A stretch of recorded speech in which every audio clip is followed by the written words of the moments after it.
So for our next resource speaker, she is the chair of the Professional Regulatory Board of Nursing from August 23, 2017 to November 5, 2020. She is an experienced nursing faculty member and administrator. She was elected chair of the LCM 2018 Committee on Leadership and Management Change at Sukhothai Thammasat Open University in Thailand. In 2019, she was the presiding officer of the 29th Association of Southeast Asian Nations Joint Coordinating Committee in Nursing meeting held in Manila. She received the 2018 Gintong Mina Award in the field of education, given on the occasion of the centennial year of the municipality of Teresa Rizal, a recipient of the 2010 Outstanding Philippine Women's University Alumni Award in the field of service and education, and the Outstanding Doctoral Dissertation for the school year 1997 to 1998 from the University of the Philippines College of Education and the Department of Science and Technology, Science Education Institute. She presents and consults extensively on nursing curriculum revision, continuing professional development, and outcomes based education. Everyone, please help me welcome Dr. Glenda Artiza. Greetings of peace, love, and joy from Dubai. Good morning. Magandang buhay. Can you hear me? Can you hear me? Yes, ma'am. We can hear you clearly. Ray Gapus po. Okay. Good morning. Magandang buhay po, ma'am. Okay. Thank you, Sir Ray. Lagi akong ninenervyos after Sir Ray kasi his is a hard act to follow. Okay? So I'm going to discuss with you how to beat exam anxiety, psychological preparations for the nurse licensure examination. Okay, remember this. Exam anxiety hits everyone. Beating exam anxiety is not about finishing all your review notes, but it is about managing your anxiety. So I'm going to give you 5 strategies to beat exam anxiety. Strategy number 1, warm up on the morning of the test. So as you always do, as soon as you wake up, you praise and pray to the Lord Almighty for giving you especially a new day. And keep in mind, this new day is the beginning of your life as a professional nurse. So claim the victory that you will pass the NLE. Claim the victory that you will pass the NLE. This should be your mindset, as Sir Ray has told you about the importance of mindset. So strategy number 2 is have your own strategy. Do not copy what works for others. There's a saying, what's sauce for the goose is sauce for the gander. It is said to mean that what applies to one person should apply to others because people should be treated fairly and equally. This is an old-fashioned way of interpreting this saying. But now, of course, you know that every person is a unique human being. Kung ano ang mabuti kay Juana ay hindi mabuti kay Juan. So, do what works for you. It may be deep breathing for 10 minutes, looking at the blue sky, and other ways that you handle your anxiety. So do it and you will be okay.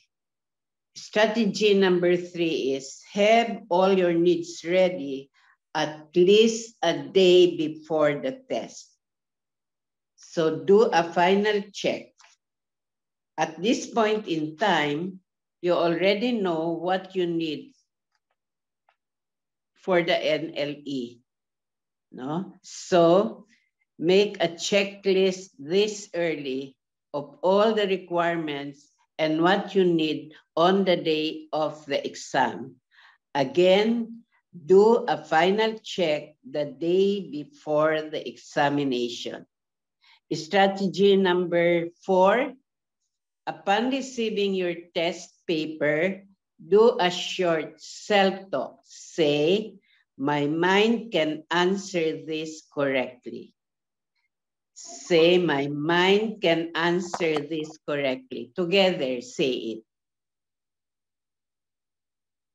My mind can answer this correctly. So upon receiving your test paper, okay, as I've said, do a short self-talk. Say, my mind can answer this correctly. As I've mentioned earlier, claim the victory that you will pass the board exam. I will pass the board exam. Strategy number 5, visualize success.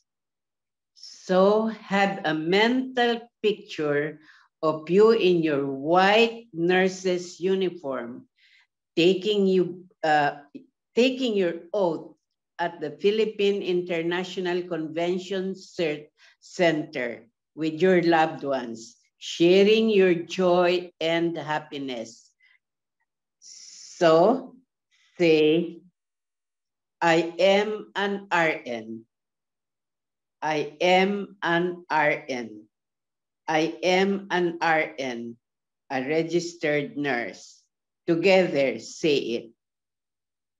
I am a registered nurse. So lastly, in all things you do all to the glory of God. Soli Deo Gloria. To God alone be the glory. Thank you and good luck, everyone. Thank you.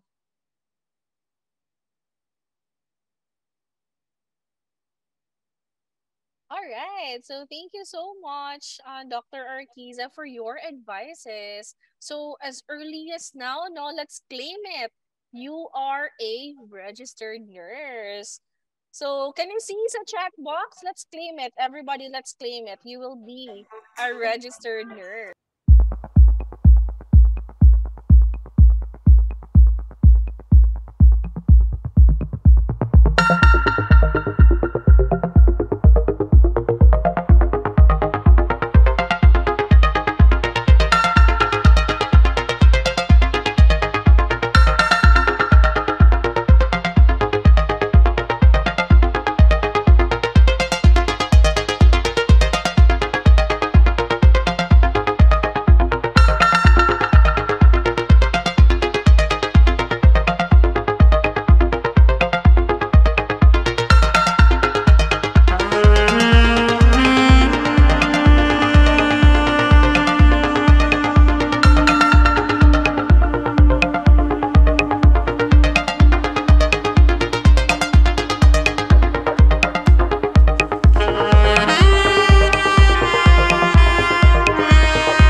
do not know whether, I'm sorry, I'm not updated with the test framework, no?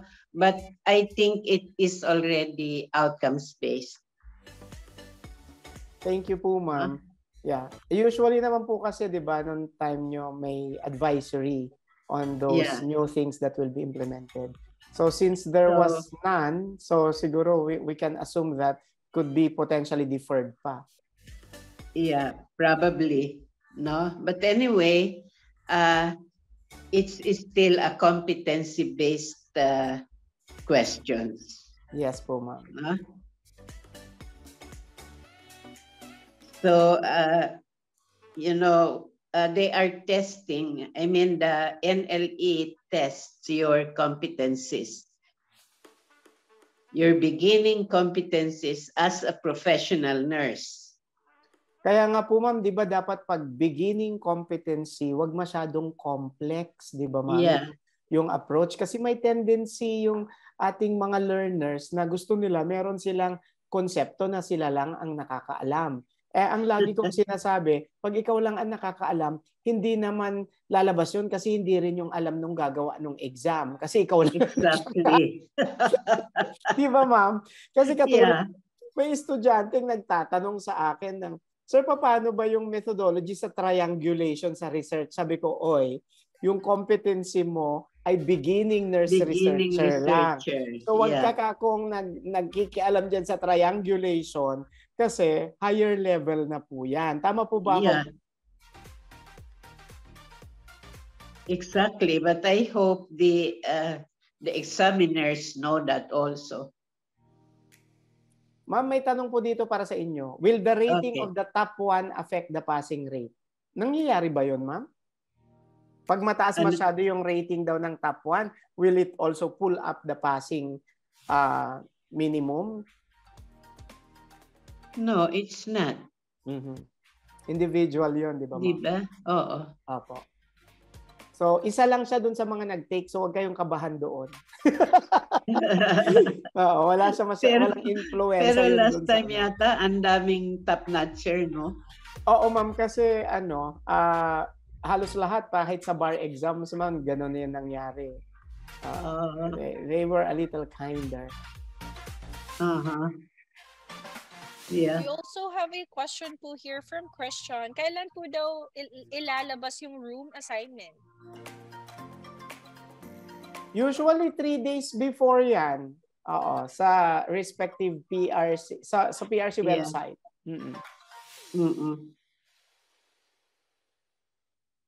Don't forget your notice of admission.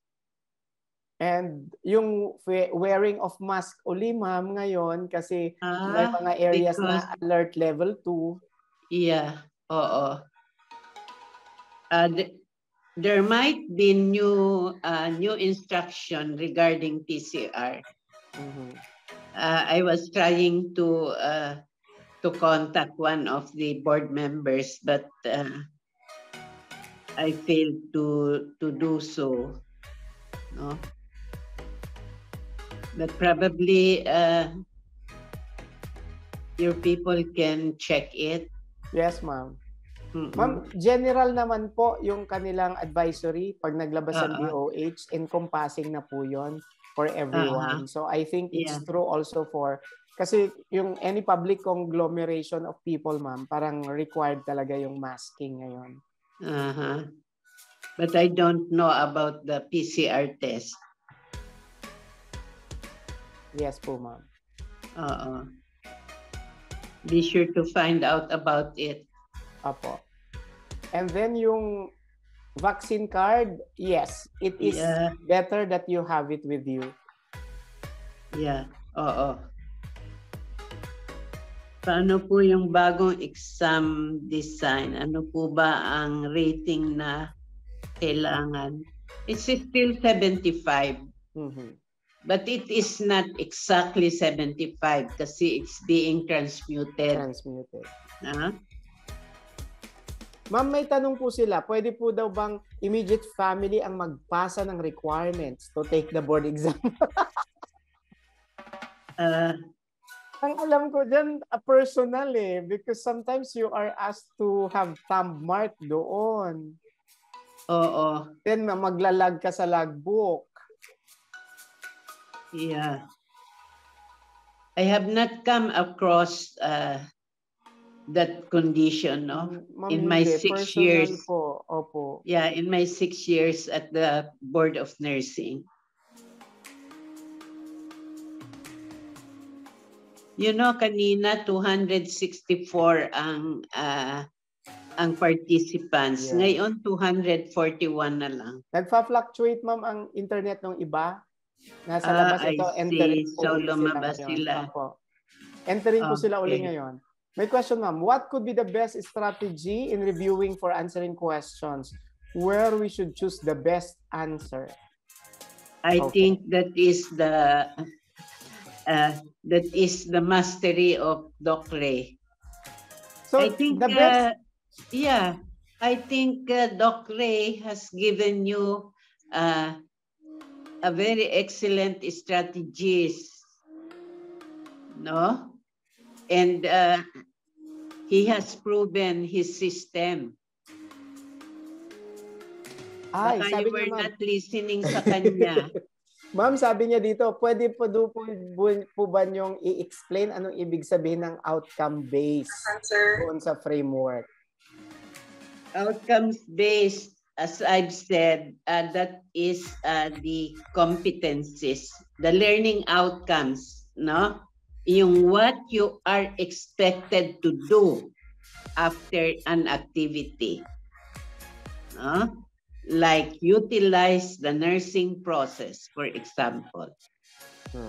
So what are the indicators that Yes. you are utilizing the nursing process?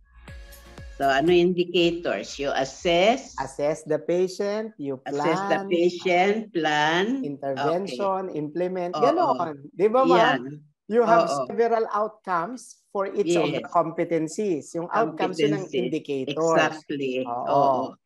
So, Yeah. ganon. Like for example, bago tayo magbigay ng gamot, di ba, ma'am, ganon? Ano yung indicators na tama yung gamot? Di ba? Yung right drug, right patient.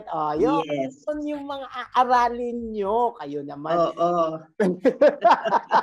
Ayan, sinimplify ni Ma'am Glenda. Tapos may tanong dito, okay lang daw po ba, ma'am, na mag-self-review kung naintindihan mo yung framework ng board exam? Yeah. Kasi kasya naman yun Basta ang kailangan, alamin mo muna ano yung ibig sabihin ng framework. O ngayon, alam mo na simplify ni Ma'am Glenda, no?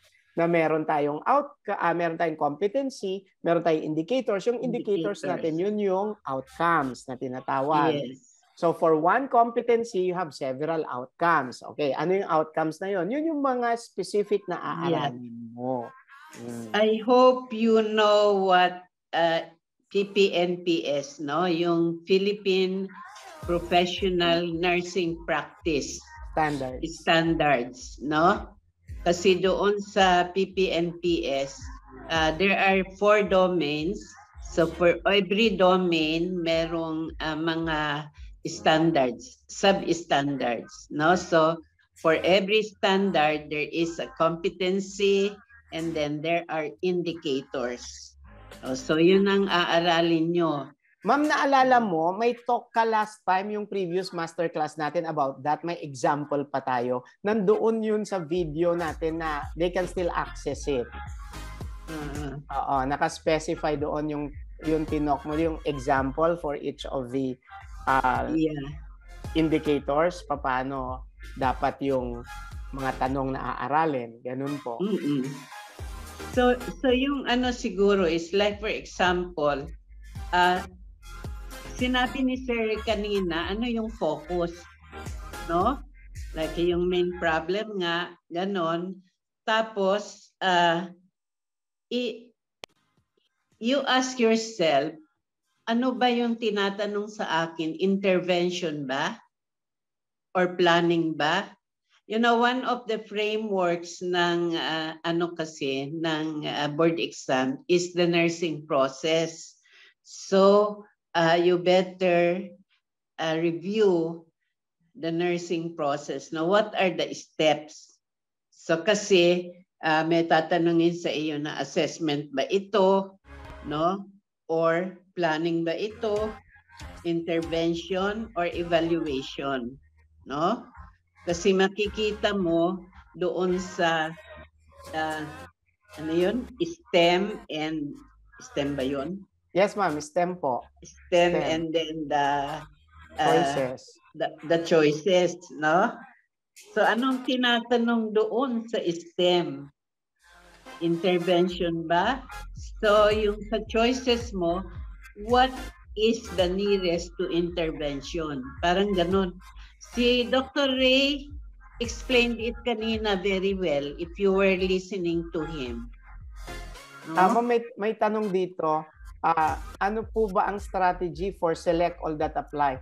Ang maganda sa select all that apply sa NLE, meron ka pa ring options na A, B, C, D, ginawang chicken and feather. Yung 1, 2, 3, B2 and 3, C1, 2, 3, 4, D1 and 4. So, you do the process of elimination. But make sure you don't eliminate the correct answer. Ngayon, kung halimbawa, ang tanong dun sa select all that apply, yung SATA ay, which of the following reflects assessment? Okay? Patient with MI. Kunwari, ganon. So, tatandaan mo, the word assessment has synonyms na frequently ginagamit sa test taking. Example, pag nakita mo yung word na check, identify, determine, those pertains to assessment. So, pag nakita mo na, asan doon, ito, check the patient's pulse. Determine the patient's level of consciousness. Checkan mo na yon, okay? And then identify the patient's complaints. That's part of assessment. CID, check, identify, determine. Okay? Pero hindi ko naman sinasabi na yun ang gagawin mo lagi. Na after 30 minutes, natapos mo na exam at sasabihin mo, anong ginawa mo? Pinili ko lang yung check, identify, determine.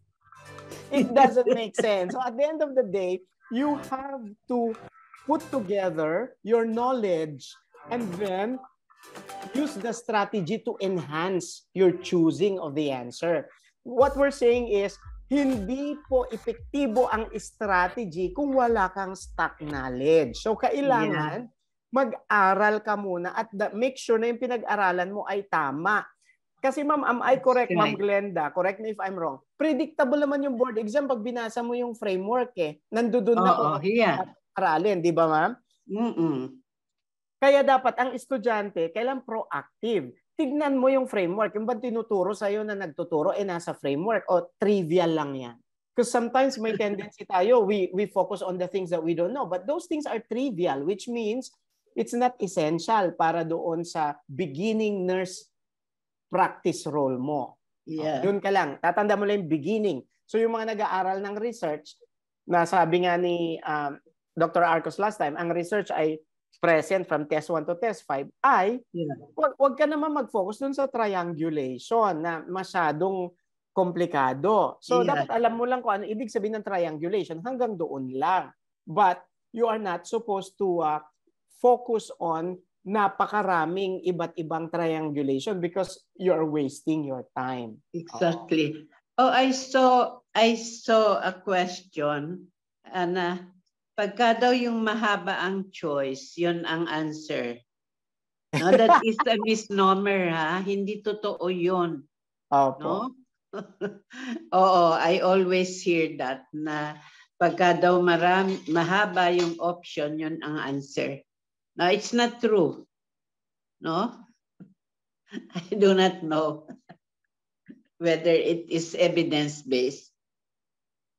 Unconsciously, ma'am, ang sinasabi kasi ng mga cognitive experts ay the test item writer might use either longer sentences or shorter ones. So which simply means you just have to check if it makes sense. You have to repeat it to the stem of the question. If the longest item makes sense, then choose it. If it's the best plausible answer. If the shortest choice is the one that makes sense, then choose it.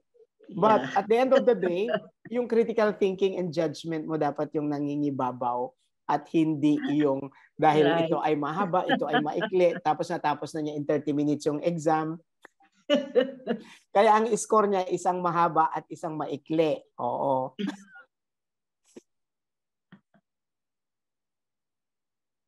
Are you home? Yes, ma'am, I'm home. I had some visitors from the US a couple of days back, so I have to be up and engaging in a lot of meetings via Zoom. Doc, kailangan po ba alam lahat ng mga Republic Act? I'll share with you my experience. Nung ako ay estudyante, para dito kay Marivic, nilista ko lahat ng Republic Act. Siguro nakalimang pages ako ng bond paper. Ganun ako ka-obsessive compulsive noon, ma'am. Lista. Nagme-memorize ako habang naglalakad. Isang Republic Act per day, isang Republic Act. Ngayon, nung board exam namin, lo and behold, ang lumabas na Republic Act ay isa lang. Tapos yung lumabas, hindi ko pa alam kasi constitutional section and provision. So ang sama-sama ng loob ko. So Marivic, payo lamang from my own experience, huwag mo sayangin yung oras mo para sa isang konsepto na hindi naman itatanong kung ano yung Republic Act. Ang tanong naman nila yung implication ng Republic Act sa nursing practice. And sometimes, kahit hindi mo alam yung content ng batas, you can get contextual clues. Ano ibig sabihin ng contextual clues?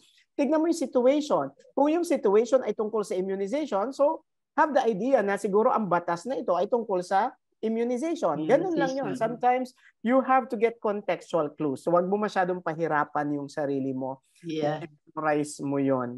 So it doesn't make sense to do it that way. The same way I did before, it was a mistake.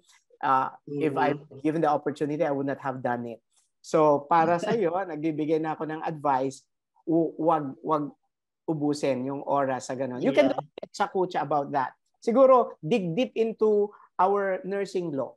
Nursing law. Kasi, yes, ma'am, diba nandun yung basic functions. Dapat doon ka, yung implications nun sa nursing practice mo. Like for example, pag meron bang nurse na galing sa ibang bansa, allowed ba sila mag-practice dito? Under which circumstances will they be allowed? So yung mga ganon. Ma'am, example po sa NP2, lahat po yan puro NP2 lang o random po? Ma'am, yun ang tanong niya. Yung po bang NP2 ay tungkol lang sa subject ng NP2 or may kahalo po? Minsan nahahaluan lang pero seldom, no? But supposed to be NP2 is maternal child. Yes, ma'am. CHN and MCN. Oo. Okay. So primarily, ma'am, maternal and child po yun. Tsaka maternal and child. At tapos sabi, Doc, madami bang lalabas na pharmacology this May 2023? Halika, punta tayong Quiapo. Magpahula tayo doon. Mas may answer siguro. Probably, hindi naman kasi we have a parang yun nga, test framework. So we have some items on drugs, no? But they were saying kasi ang chair daw is a teacher in pharmacology, kaya marami daw pharmacology. But it's not true. Hindi yata ganun yun, di ba, ma'am? Yan meron talagang percentage lang yun. So, ang NP1 ay CHN, pero minsan naka-carry over yung CHN concepts related to MCN sa NP2. Tama po ba ako, ma'am? Right. Kasi di ba may DOH program sa MCN, pumapasok pa rin siya sa NP2. Kaya minsan sinasabi ko, yung NP2, combination ng MCN tsaka ng CHN na konti. Ang sabi naman nila dito, may lalabas kaya about COVID. I'll give you a categorical answer. Di ba, ma'am, yung framework ng board exam nakalagay doon based on the common mortality and morbidity. Di ba? Statistics. So, since common na cause ng morbidity ngayon at mortality ang COVID, ang tanong ko sa iyo, dapat mo ba siyang aralin? Ang nagtanong nito ay si Christian Pineda. Sabi ng framework ng board exam, ang mga tatanungin ay base sa common causes of mortality and morbidity sa Pilipinas. O di ba ang COVID ay common cause ng mortality or morbidity? So Christian, tanong ko sa iyo, dapat mo ba siyang aralin? Ikaw sumagot. Diba? That's how you should think about these things. Yeah. Okay? Di ba, ma'am? So sabi ng framework. Have to know. Sabi ng framework, ano ba ang common mortality and morbidity causes sa Pilipinas? Doon manggaling yung board exam. O ngayon, kasama doon ang COVID. So ang tanong, kailangan mo bang aralin ng COVID? So it's parang So ikaw yung sumagot. Basic. And then you have to learn yung 10 common causes of morbidity and mortality. Number 1 pa rin doon, ma'am, yung mga diseases of the heart pa rin naman. So, doon ka pa rin mag-focus. Cardiovascular. How about NP4 and NP5? Kadalasan po ba psych and research? Ang alam ko, ang psych nasa NP5. Ang research, di ba, ma'am, sabi nyo? 1 to 5? Research is 1 to 5. Research is 1 to 5. 1 to 5. Ma'am, ito na yung sumagot na po yung estudyante, yung tinanong natin. Sa palagay mo, kailan mo aralin ng COVID? Sabi niya, yes. Yeah. Okay. At saka, usually, yung programs ng DOH, no? The current programs of DOH. Current programs. Bibigyan ko kayo ng specific pang tanong. Di ba ang COVID, ang issue dyan na lagi napapag-usapan ay ang vaccination. Di dapat aralin nyo ang types of vaccine. Kung anong type ng immunity na po-provide niya. Active ba? Passive ba? Natural ba? Artificial ba? Dapat alam niyo yun. Antigen, antibody reaction. Yung mga ganon, expound on the area. Hindi lang yung COVID lang inaral mo. Hindi pag-aralan mo yung bakuna. Anong difference ng mRNA sa DNA vaccine? Yung mga ganon. Yan. Okay. Yes daw po. Ano daw po ang NP3 at NP4? Tingin ko ano yan? Med-surg, di ba, ma'am? Med-surg. Ang NP3 at yung NP3, I think is, di ba? Ano, ma'am? Oxygenation. Yes, ma'am. Oxygenation. Where is the cardiovascular? Yes, ma'am. Cardio-respy. Respy. Tapos, ma'am, maalala ko last time nung shinare ninyo, yung diniscuss yung framework, yung EENT at saka yung neuro nasa test 5 din kasama ng psych. Yan naayos na natin. So NP1 mag CHN funda ka. Ang NP2 MCN konting CHN, sabi ni Ma'am, DOH program. NP3, NP4 would be MS. NP5 psych, and then may neuro, may EENT, sensation perception yung concept doon. And then ang research from test 1 to test 5. Meron pang isang nasa test 1 to test 5. Di ba, ma'am, yung konsepto ng communication? Yes. Communication, health education. Yes, types of communication. Yung levels of prevention, primary, secondary, tertiary. So, pag primary, wellness. Secondary, decreasing the duration of the illness. Tertiary, rehab. As simple as that. Okay. Yung mother's class, primary yon. Crisis intervention, may sakit na, secondary yon. Ngayon, yung rehabilitation ng alcoholic, tertiary yon. So, basta tatanong mo, wala pang sakit, you intervene, that's primary. Pag may sakit na, you shorten the duration of the illness, that's secondary. Pagka natapos ang magkasakit and you intervene, that's tertiary. Yan, yung levels of, ano yung sabi? Ano po ang percentage, ang level of difficulty sa test question usually? Doon sa presentation nila, ma'am, last time, nakita natin, ma'am, di ba, na majority ay moderate. Di ba, ma'am? 20-50-30. Diba? 20 yung... Ngayon yata is 30-50-20. So, yung 20 doon, ma'am, yung difficult. Di ba, ma'am? Difficult. Yung easy ay 30. Yung 30 is easy kasi you remember si Dr. Arcos, Food for It. Tapos yung 50%, yung 30% moderate. So ibig sabihin 30% na easy, 50% na moderate, 80% ang chance mong pumasa, 20% na difficult. So wag kang mag-focus dun sa difficult. Doon ka mag-focus sa 30% saka 50%. 50%. Ang 50% usually mga ano yan, no application sa mga nursing interventions. Okay. Ma'am, may tanong sila. Wala daw po bang bonus?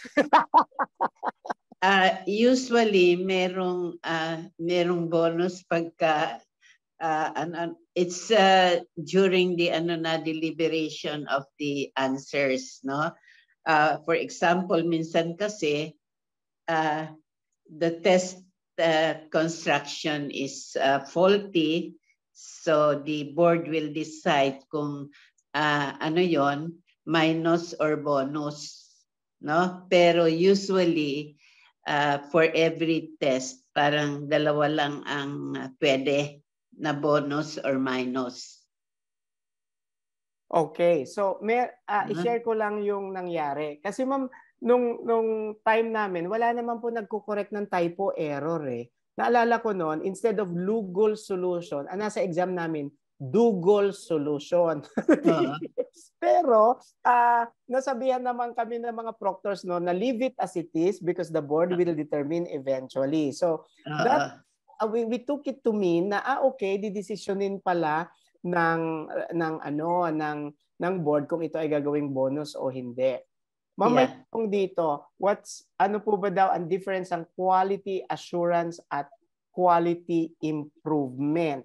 Okay. So, it's just a matter of tawag dito, understanding it. But in the general sense, these are both related to maintaining quality. Okay? Pag sinabi natin quality assurance, you maintain the quality. Quality improvement, you improve on what is existing. Okay. Kaya tayo may continuous quality improvement. Okay. May med calculation po ba sa NLE? Meron. Yung dosage and solution, yung IV. Di ba, ma'am? Probably, especially in PEDJA. Volume in CC times drop factor over duration intervals times 60. Don't forget. Okay. Tapos, may tanong po sila kung pwede daw bang magdala ng calculator. No, except in engineering.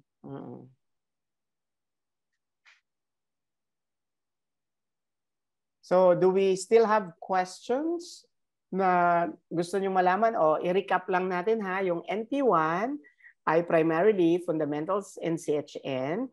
Yung NP2, primarily MCN, but the DOH programs related to MCN, which could also be part of CHN, is integrated. 3 and 4, Med-Surg. 5, Neuro, EENT, and Psych. Ayan, naayos na. And then, communication is from test 1, can be found in test 1 to test 5. Research could be found in test 1 to test 5. Threaded through siya.